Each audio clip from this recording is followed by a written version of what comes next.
Tart. This tart is going to be composed of an almond tart shell, an almond filling very similar to a Frangipani custard, and a lime marmalade.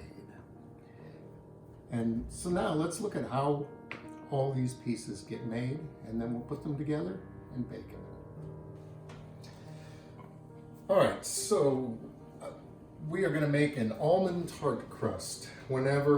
Pretty much whenever I make a dessert tart, I like to use this crust because it comes out really cookie-like. It's got a great flavor, and it's just never failed me as a tart crust. All right, so we're going to toast. These are sliced almonds. We're going to toast them to help bring out the flavor. So into a dry, hot pan on medium heat, we put our almonds, and then just kind of keep them moving around a little bit. We can let them warm up, but once they start to get warm, you have to keep them moving or the bottom layer will burn. That's not quite the flavor we were trying to bring out. So we really want this toasted almond flavor.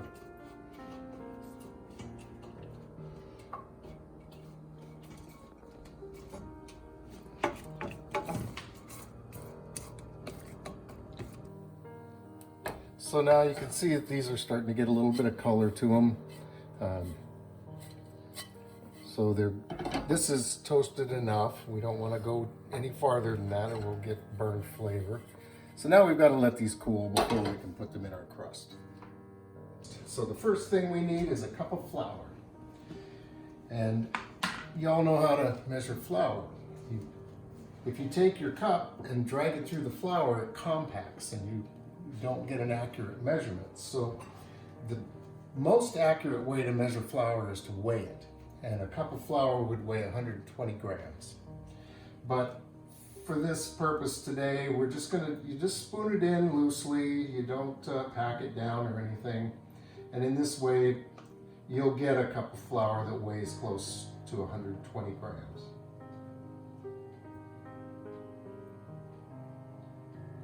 So there we go. We got our cup of flour into the food processor. It goes with a 1/4 cup of sugar, a 1/2 teaspoon of almond extract,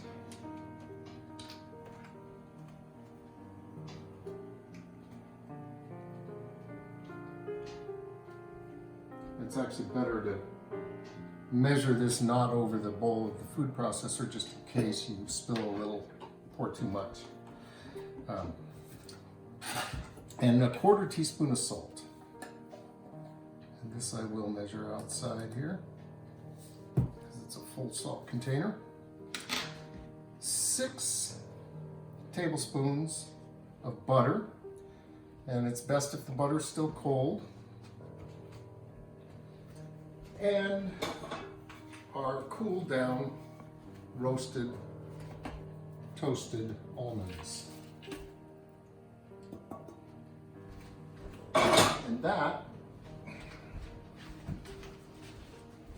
should be everything.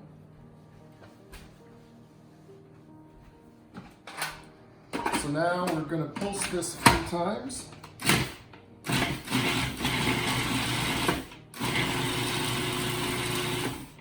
What we want to do is cut all that butter out into little pieces.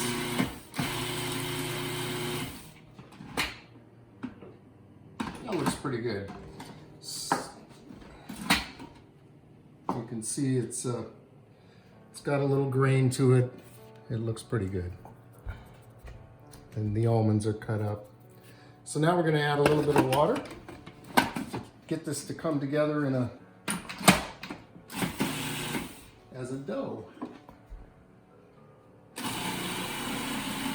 Very little, like a tablespoon at a time.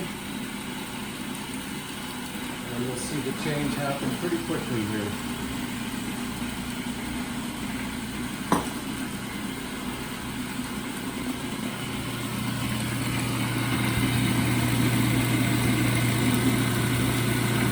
I think that's enough. I think it's going to go here. starting to lump up.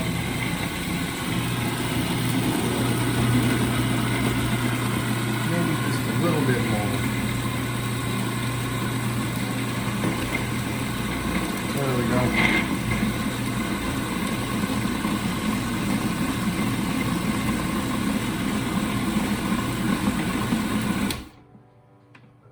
I think I can get that into a lump now.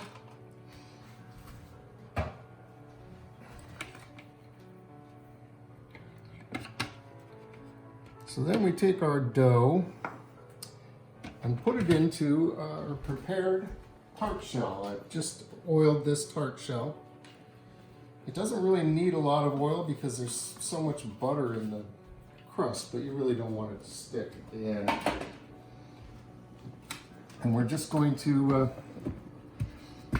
press this into the shell, into the pan. Try to get it as even and really kind of as thin as possible.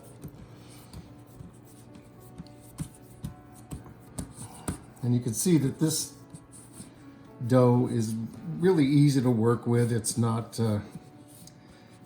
like a lot of pie doughs that are really cold and have to be cold in order to work, or are difficult to move around. This one, you just put it where you want it.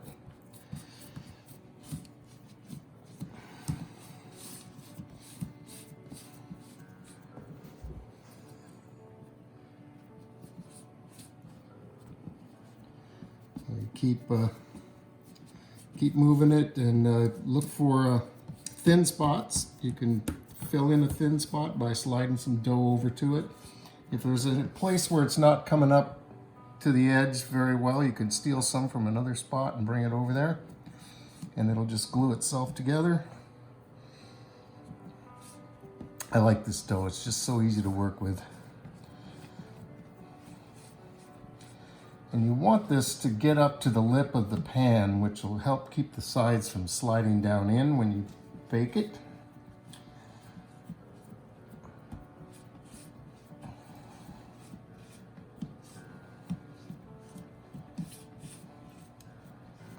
And I've got kind of a thick spot in a lot of places right at the edge here, and if you leave that, then you've got a really thick edge on your crust, and it's too thick really to be, I mean, it tastes good, but you really don't want it that thick right there. So that's a spot that you kind of have to work a little bit to get it thin and even. So now that we've got this up, roll it over the edge.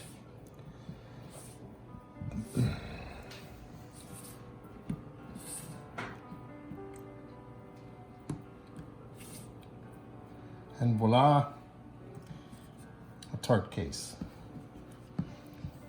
So now we will line this with a nice pre-cut piece of parchment paper. I save this and reuse it. This has been around, this has been used many times. And today we have some brand new pie weights. I've been using some beans for quite a while, but they've lost all their moisture and they're not very heavy anymore. So these pie weights will help keep the crust in place and keep the sides from shrinking down into the pan. And believe me, I've had my share of trouble with this.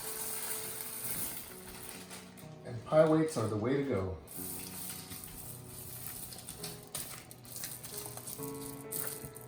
So there we have it. There's really no place for this crust to go. It's just going to sit there and cook. And we're going to pop this into a 400-degree oven.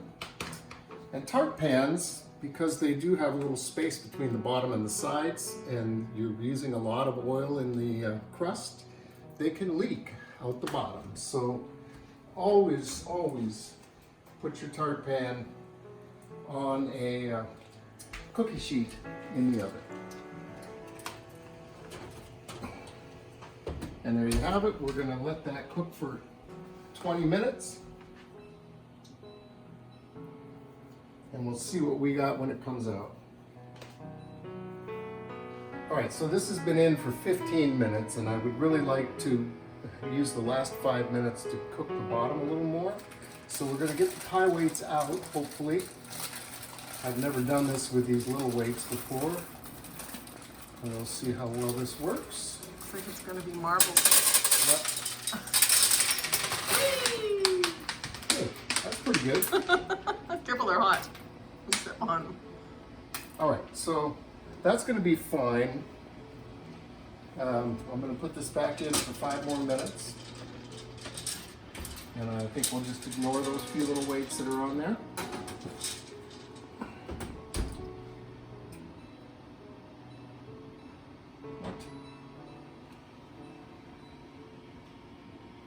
Okay. So with a whole bag of limes from Costco, this weekend's mystery box item is limes. And I'm making a lime marmalade. So yesterday I cut in half and juiced 500 grams of limes, which is 1 pound or so, and turned out to be about 11 limes. And here's the juice from them. Then I soaked the remaining portion of the limes, which is will help take the bitterness out of these peels. And I'm just going to drain them, and then cutting each one into quarters.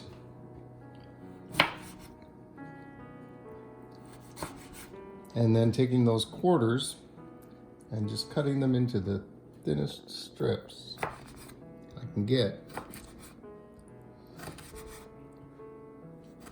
As you can see, this process is going to take a little while, and we'll come back when it's done.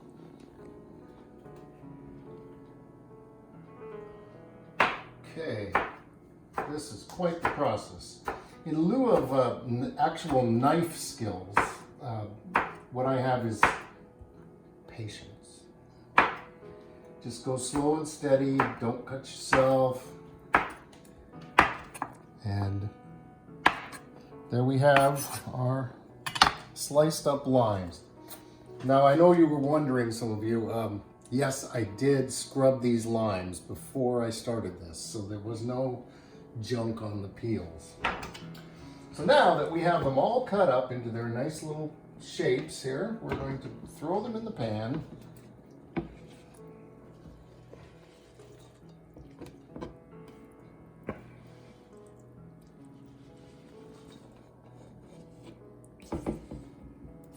Yeah, it's kind of messy. You have people. But, you know, nobody ever says marmalade is going to be clean. So this is going in the pan with the lime juice that I squoze from them,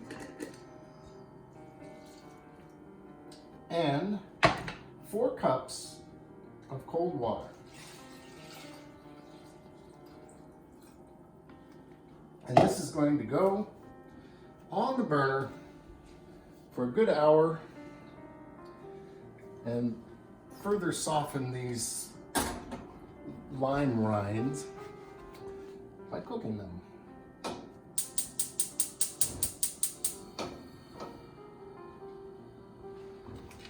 we'll start that off on a medium heat, but probably turn it down once it starts boiling a little bit.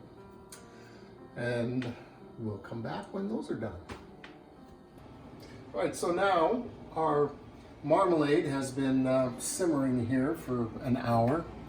Try and soften up those lime rinds a little bit, and it's time to add the sugar. And this is, what did I say, 850 grams of sugar, which is really a lot, but I think it looks like the right amount. I was a little concerned for a minute there. And instead of taking the whole bowl and pouring it in here and probably spilling half of it, I'm going to do this with a measuring device.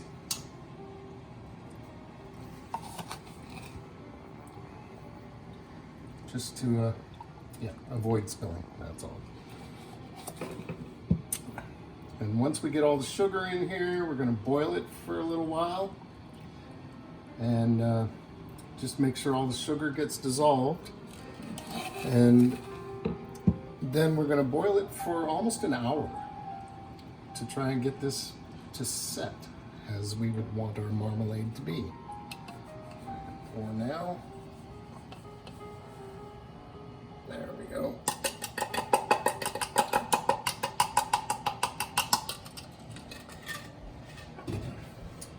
And while this is boiling, we have to keep stirring it.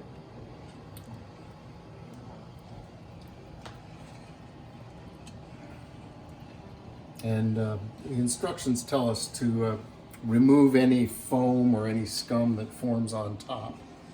And I assume that that would give us a cleaner product at the end. I don't know how necessary that is, since I've never made this before.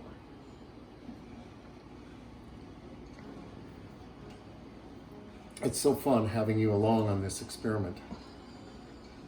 So now we're ready to make the almond filling for our tart. This starts with 150 grams of softened butter and 150 grams of sugar. Now I really probably should be doing this in the stand mixer, but we're going to do it the old-fashioned way and just cream the butter and sugar by hand. As you can see, this process can take a little while as the sugar starts to get incorporated into the butter, and it needs a little bit of enthusiasm because you want this to get to be light and airy when you're done. You could drink that rum to add a little enthusiasm. There you go.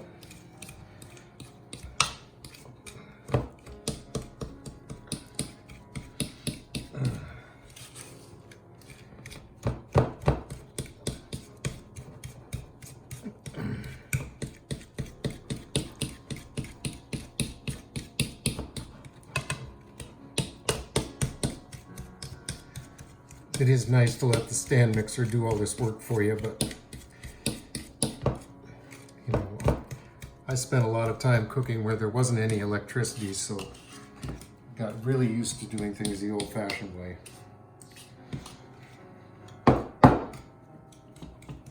Now we're starting to get a nice cream going here. So we'll set that aside, and we're going to add 3 eggs plus 1 egg yolk. And I've got the 3 eggs already out. I'll separate this one. There we go. We're gonna whisk that up.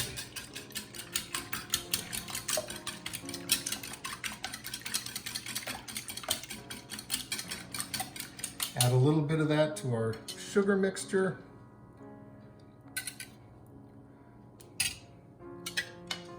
Get that creamed in there.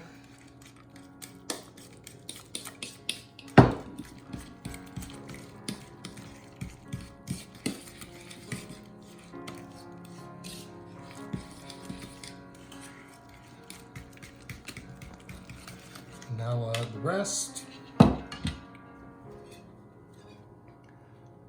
Just easier to make sure you get it all mixed when you add it a little bit at a time instead of all at once. Now we've got a nice loose, more custardy feeling mixture going on here. And I think at this point, I'm going to switch to a whisk.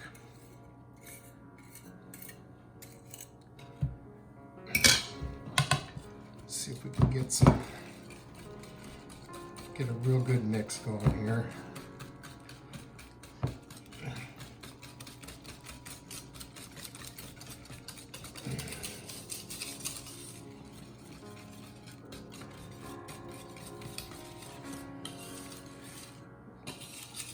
So now over here on my left in the Barbie blender, we have 100 grams of chopped almonds. Our almonds, we didn't buy them chopped, so I used the Barbie blender to chop them up. We're going to add that in. Why do you call it a Barbie blender? Because it's pink and it's small, it's cute. And it's just the right size for Barbie to bake with. And let's see, we're going to add, this is the zest of 2 limes, which, if you'll recall, lime was the mystery box ingredient this weekend. So this is going together in our tart with some lime marmalade. And let's put in a tablespoon of rum for the Caribbean flavor here. Oopsie.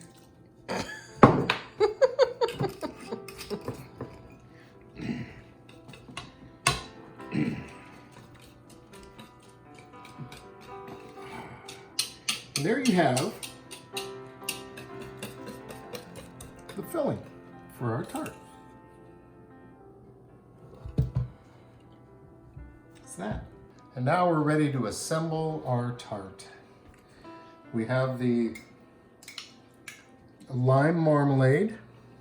I'm going to put a layer of that down. We pre-baked this shell so that when we put this lime marmalade on there, it doesn't just sog out the crust.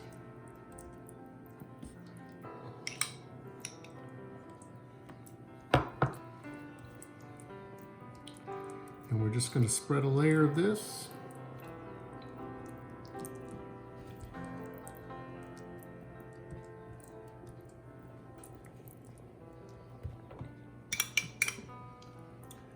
And looks like we're going to have just enough here to get all the way around.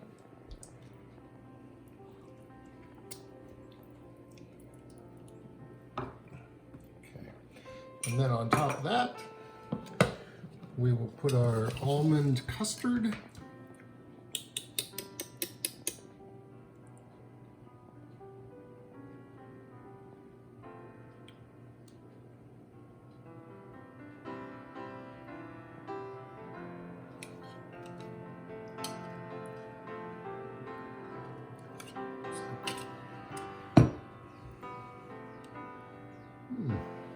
Careful not to overfill this, I guess. I haven't made this recipe before, so we're all learning together.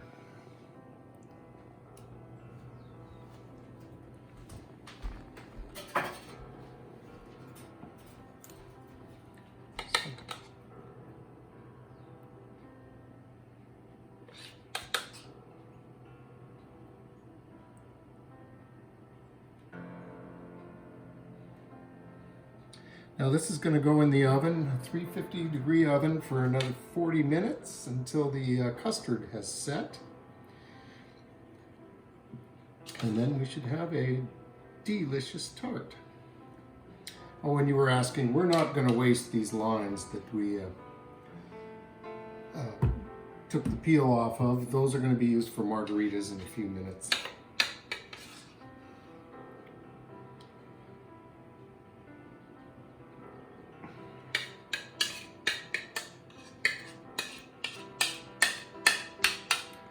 Okay, and I will bake this on a cookie sheet just in case so it overflows, but this looks like it's going to be absolutely delicious.